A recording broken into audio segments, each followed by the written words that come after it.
ଜୟ ଶ୍ରୀ ଜଗନ୍ନାଥ। ଆମେ ଶୁଣୁଛେ ପୁରାଣ କଥା। ଆଜି ଶୁଣିବା ଏଥିରେ ଶୁଣିବା ଜୟ ବିଜୟଙ୍କର କଥା। ସେମାନଙ୍କ ଉପରେ 4 କୁମାରଙ୍କର ଅଭିଶାପର କଥା। ଜୟ ଏବଂ ବିଜୟ। ବ୍ରହ୍ମାଙ୍କର 4 କୁମାର ନିଜ ପିତାଙ୍କ କୃତିକୁ ପ୍ରଶଂସା କରି ବ୍ରହ୍ମାଣ୍ଡ ଭ୍ରମଣ କରୁଥିଲେ। ଶିବଙ୍କ ଆଗରେ ନତମସ୍ତକ ହେଉଥିଲେ। ସପ୍ତର୍ଷିଙ୍କ ସହ ବାର୍ତ୍ତାଳାପ କରୁଥିଲେ। ପ୍ରତ୍ୟେକ ଲୋକରୁ ଜ୍ଞାନ ଆହରଣ କରୁଥିଲେ। ସମସ୍ତ ଲୋକ ଭ୍ରମଣ କରିସାରି ସେମାନେ ଏବେ ବିଷ୍ଣୁଙ୍କ ନିବାସସ୍ଥଳ ବୈକୁଣ୍ଠର ଦ୍ୱାରଦେଶରେ ପହଞ୍ଚିଥିଲେ। ତାହା ମୁକ୍ତ ଆତ୍ମାମାନଙ୍କର ସ୍ଥାନ, ପ୍ରକୃତ ଜ୍ଞାନୀଙ୍କର ଭୂମି। 6ଟି ପ୍ରବେଶ ଦ୍ୱାର ଅତିକ୍ରମ କରି ସେମାନେ ଯେତେବେଳେ ସପ୍ତମ ଦ୍ୱାର ପାର ହେବାକୁ ଯାଉଥିଲେ, 2ଟି ଭୟଙ୍କର ସୁର ଗର୍ଜନ କରି କହିଲା, ରୁହ। 2 ହଳ ହାତ ସେମାନଙ୍କୁ ବାଟ ଓଗାଳିଥିଲା। 2 ଜଣ ପ୍ରାଣୀ ସେମାନଙ୍କୁ ଚାହିଁ ରହିଥିଲେ। ଆମକୁ ଭିତରକୁ ଯିବାକୁ ରୋକିବା ପାଇଁ ତୁମେ କିଏ? ବ୍ରହ୍ମାଙ୍କର ପୁଅମାନେ କହିଲେ, ଆମେ ବୈକୁଣ୍ଠର ଦ୍ୱାରପାଳ। 4 କୁମାର ସେମାନଙ୍କୁ ଅତିକ୍ରମ କରିବାକୁ ଚେଷ୍ଟା କଲେ, କିନ୍ତୁ ସଫଳ ହେଲେ ନାହିଁ। 2 ଜଣ ଜଗୁଆଳି ସେମାନଙ୍କୁ ପ୍ରବେଶ ପାଇଁ ମନା କରୁଥିଲେ। ସେମାନେ ଏହି 4 କୁମାରଙ୍କର ପରିଚୟ ଜାଣିନଥିଲେ ଯେ, ତମେମାନେ ଏମିତି ବୁଲୁ ବୁଲୁ ବୈକୁଣ୍ଠ ଭିତରକୁ ଆସିପାରିବ ନାହିଁ। ଏଠାରେ ପ୍ରବେଶ କେବଳ କିଛି ସ୍ୱତନ୍ତ୍ର ବ୍ୟକ୍ତିଙ୍କ ପାଇଁ ଅଟେ। ଜୟ ବିଜୟ କହିଲେ, ତୁମମାନଙ୍କ ନାଁ କ'ଣ? କୁମାରମାନେ ସେମାନଙ୍କୁ ପଚାରିଲେ। ଜୟ ଏବଂ ବିଜୟ ସେମାନେ ଆଉ ଥରେ କହିଲେ। ବିଜୟ ହେଉଛି ଅନ୍ୟମାନଙ୍କ ଉପରେ ବିଜୟ। ଜୟ ହେଉଛି ନିଜ ଉପରେ ବିଜୟ। ନିଜର ମନ ଏବଂ ହୃଦୟ, ଚିନ୍ତାଧାରା ଏବଂ କାର୍ଯ୍ୟ ଉପରେ ବିଜୟ। ବିଜୟ ବାହ୍ୟ, କିନ୍ତୁ ଜୟ ଆଭ୍ୟନ୍ତରୀଣ ଏବଂ ତାହା ସବୁବେଳେ କଷ୍ଟସାଧ୍ୟ। କେବଳ ସେଇମାନେ ହିଁ ବୈକୁଣ୍ଠ ପ୍ରାପ୍ତ କରିପାରିବେ ଯେଉଁମାନେ ନିଜକୁ ଜୟ କରିଛନ୍ତି। ତୁମେ 4 ଜଣ ଅତି ଅଳ୍ପ ବୟସ୍କ ଏବଂ ସାଂସାରିକ ଜ୍ଞାନ ତୁମର ନାହିଁ, ତେଣୁ ତୁମେମାନେ ଏଠି ରହିପାରିବନି।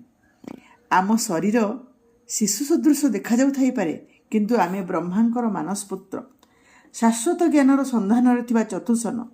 ଦୟାକରି ଶ୍ରୀହରିଙ୍କୁ ଜଣାଇ ଦିଅନ୍ତୁ ଯେ ଆମେ ତାଙ୍କୁ ସମ୍ମାନ ଜଣାଇବାକୁ ଚାହୁଁଛୁ, ସନତ କୁମାର ଆଦି କହିଲେ। କିନ୍ତୁ ଜୟ ଏବଂ ବିଜୟ ସେମାନଙ୍କୁ ବିଶ୍ୱାସ କଲେନି ଏବଂ ଜିଦ୍ ଧରିଲେ ଯେ ବିଷ୍ଣୁ ବିଶ୍ରାମ ନେଉଛନ୍ତି, ତୁମେମାନେ ଚାଲିଯାଅ, ସେ ତୁମକୁ ଦେଖା କରିପାରିବେ ନାହିଁ। ସେ ସବୁକିଛି ଦେଖନ୍ତି, ତୁମେ କ'ଣ ତାହା ଜାଣିନାହ? ତୁମେମାନେ ଛୋଟ ପିଲା, ଏଠାରୁ ଚାଲିଯାଅ। କୁମାରମାନେ କ୍ରୋଧରେ ଭ୍ରୂକୁଞ୍ଚନ କଲେ। ତୁମେ ଦୁହେଁ ଦିବ୍ୟତାର ଏତେ ନିକଟରେ ଥାଇ ମଧ୍ୟ ଏତେ ଅଜ୍ଞ କିପରି ହେଲ? ଜଣେ ଭଗବାନ କେବେ ବି ତାଙ୍କ ଭକ୍ତଙ୍କୁ ଦର୍ଶନ ଦେବାକୁ ମନା କରନ୍ତି? ସେ ସର୍ବଦା ଉପଲବ୍ଧ। ତୁମେ ଦୁହେଁ ହିଁ ଆଜି ଆମଠାରୁ ତାଙ୍କୁ ଦୂରେଇ ରଖୁଛ। ତୁମର ଅହଙ୍କାର ତୁମର ଉଚ୍ଚ ପଦବୀରୁ ଆସିଛି। ବୈକୁଣ୍ଠ ହେଉଛି ସଦ୍ଭାବର ସ୍ଥାନ, କିନ୍ତୁ ତୁମେ ଦୁହେଁ ବିବାଦର ସ୍ୱର। ଏଠାରେ ଠିଆ ହେବା ପାଇଁ ଅଯୋଗ୍ୟ। ଆମର ତୀର୍ଥଯାତ୍ରାରେ ବାଧା ସୃଷ୍ଟି କରି ତୁମେ ପାପ କରିଛ ଏବଂ ଏଥିପାଇଁ ତୁମକୁ କଷ୍ଟ ଭୋଗିବାକୁ ପଡ଼ିବ, 4 କୁମାର କ୍ରୋଧରେ କହିଲେ। 4ଟି ଛୋଟ ଛୋଟ କୁନି କୁନି ହାତ ସେମାନଙ୍କ ଉପରେ ଜଳସିଞ୍ଚନ କଲା।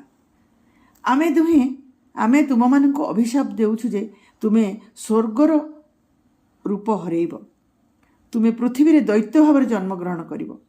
ତୁମେ ଆମକୁ ଶ୍ରୀହରିଙ୍କ ସମ୍ମୁଖରେ ଛିଡ଼ା ହେବାରୁ ରୋକିଛ, ଏବେ ତୁମେ ମଧ୍ୟ ତାଙ୍କଠାରୁ ବିଚ୍ଛେଦ ସହିବ। କୁମାରମାନେ ଚାଲିଯିବା ମାତ୍ରେ ଜୟ ଏବଂ ବିଜୟ ପାଳନକର୍ତ୍ତା ବିଷ୍ଣୁଙ୍କ ପାଦତଳେ ପଡ଼ିଗଲେ।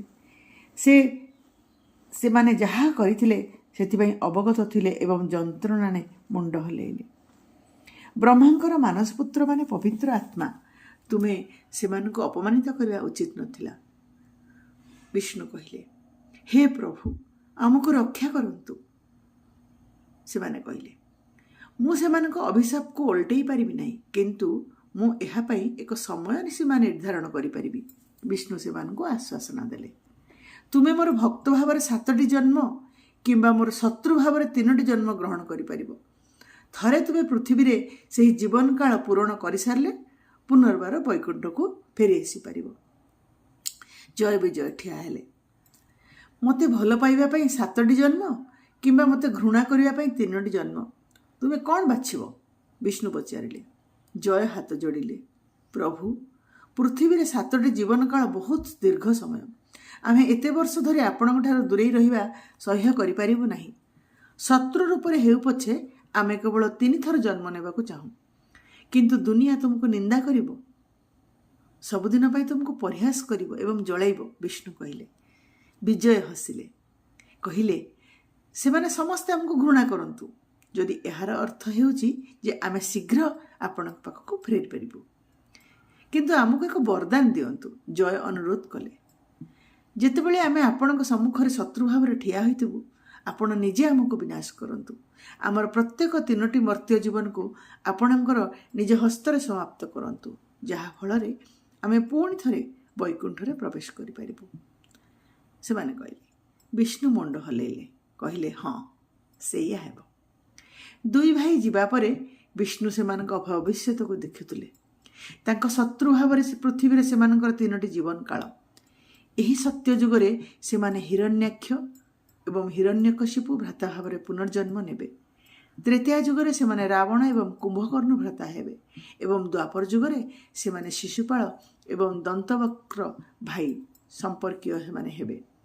ପ୍ରତିଥର ତାଙ୍କ ଦ୍ୱାରା ନିହତ ହେବା ପାଇଁ ପୁନର୍ଜନ୍ମ ନେବେ। ବିଷ୍ଣୁ ଆଖି ବନ୍ଦ କଲେ। ସେମାନଙ୍କ ପାଇଁ ଶରୀର ହରାଇବାକୁ 3ଟି ଜୀବନ, କିନ୍ତୁ ଆତ୍ମା ପ୍ରାପ୍ତି କରିବାକୁ 3ଟି ଜୀବନ। ଏହା ଶିଖିବା ପାଇଁ ଯେ ଜୟ ଏବଂ ବିଜୟ କେବଳ ବ୍ୟାଖ୍ୟା କରିବା ପାଇଁ ଶବ୍ଦ ନୁହନ୍ତି, ସଂଜ୍ଞାୟିତ କରିବା ପାଇଁ ଶୀର୍ଷକ ନୁହନ୍ତି, ପ୍ରଦର୍ଶନ କରିବା ପାଇଁ ନାମ ନୁହନ୍ତି, ସେମାନେ ହେଉଛନ୍ତି ହାସଲ କରିବାକୁ ଥିବା ଲକ୍ଷ୍ୟ। ଆପଣମାନେ ଶୁଣୁଥିଲେ ପୁରାଣ କଥା। ପରବର୍ତ୍ତୀ କଥା ଶୁଣିବା ପାଇଁ ମୋ ସହ ଯୋଡ଼ି ହୋଇ ରୁହନ୍ତୁ। ଧନ୍ୟବାଦ।